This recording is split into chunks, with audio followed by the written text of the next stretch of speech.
All right, welcome back to News 5 Now, everyone. I'm Asher Red, in for Devin Walsh. You're stuck with me again, but it's okay. This is going to be a fun 10 or so minutes. So we have a lot to get into, like the fact that it's almost Christmas Day and millions of people are expected to shop tomorrow for Super Saturday.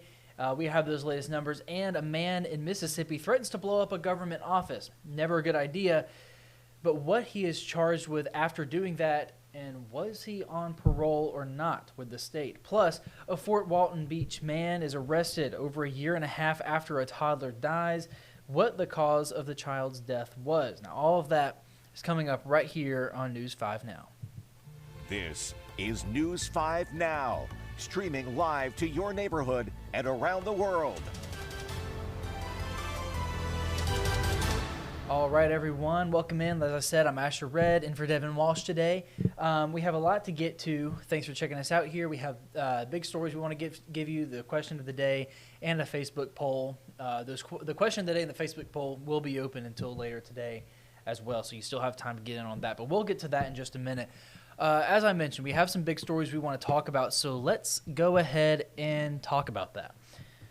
Number 5, according to the National Retail Federation, more than 157 million Americans are expected to head out for some last-minute gift shopping tomorrow for Super Saturday. This survey finds that more than 69 million people will do a combo of online and in-store shopping, while nearly 50 million people will shop in stores only. 38 million people will plan to shop exclusively online.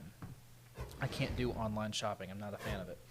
Number 4, a man in central Mississippi jail accused of threatening to blow up a sheriff's office near Jackson. Investigators say 44-year-old Joshua Pace made more than 20 phone calls to the Rankin County Sheriff's Office, threatening dispatchers and claiming that he would blow the building up.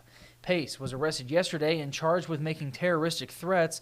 Officials say Pace was on parole through the Mississippi Department of Corrections.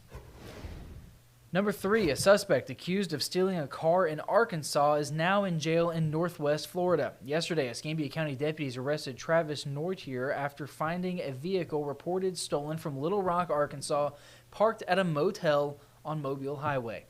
Deputies found the suspect inside a motel room and arrested him. Officials also say that he had out-of-state warrants for kidnapping, aggravated battery, terroristic threatening, and vehicle theft.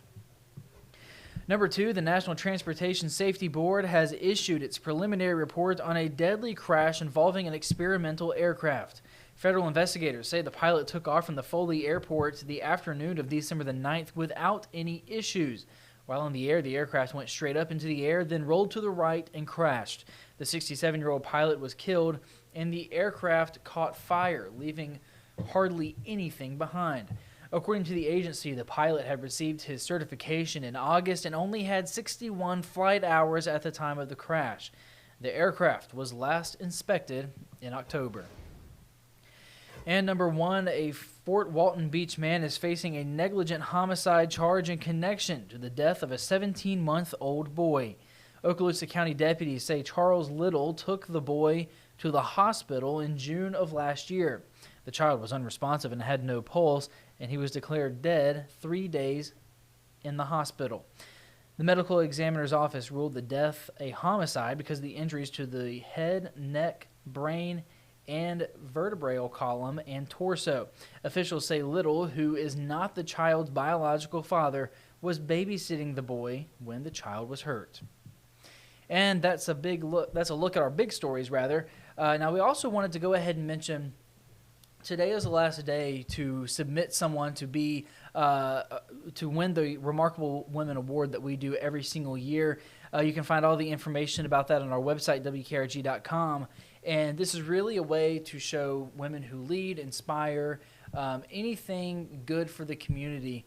I know a lot of people are, we've gotten a lot of submissions so far, but if you have someone, today is the last day to do that. So go ahead and get that knocked out if you would like to participate. So we want to go ahead and go over to our question of the day and share your answers. We wanted to know, who do you think should be the next head football coach at LaFleur High School? Let's go ahead and pull up some of your answers here. Here's what people are saying. Okay, so we have 47 comments. Okay. Coach Prime. Coach Prime from let me think, Colorado, right? I know SEC. I don't know any of the other divisions there, but yeah, Coach Prime. Okay, yeah, that's not going to happen. Kalen DeBoer. Okay, here. Okay, I gave Kalen DeBoer a shot. I'm an Alabama fan. I went to the University of Alabama, so I have a reason to be an Alabama fan. And I gave him a shot, but, man, he just doesn't get angry enough with the players, and he doesn't – I don't know. The intensity isn't there. Maybe better suited for Viger football. Who knows? That was a joke, okay? That was a complete joke. Dave Jenkins, Derek McCall, Jamarcus Russell. Okay, I'm seeing a lot of someone saying Steve Nodine. Okay, that's Tony. Tony Hester saying Steve Nodine. Let's bypass that.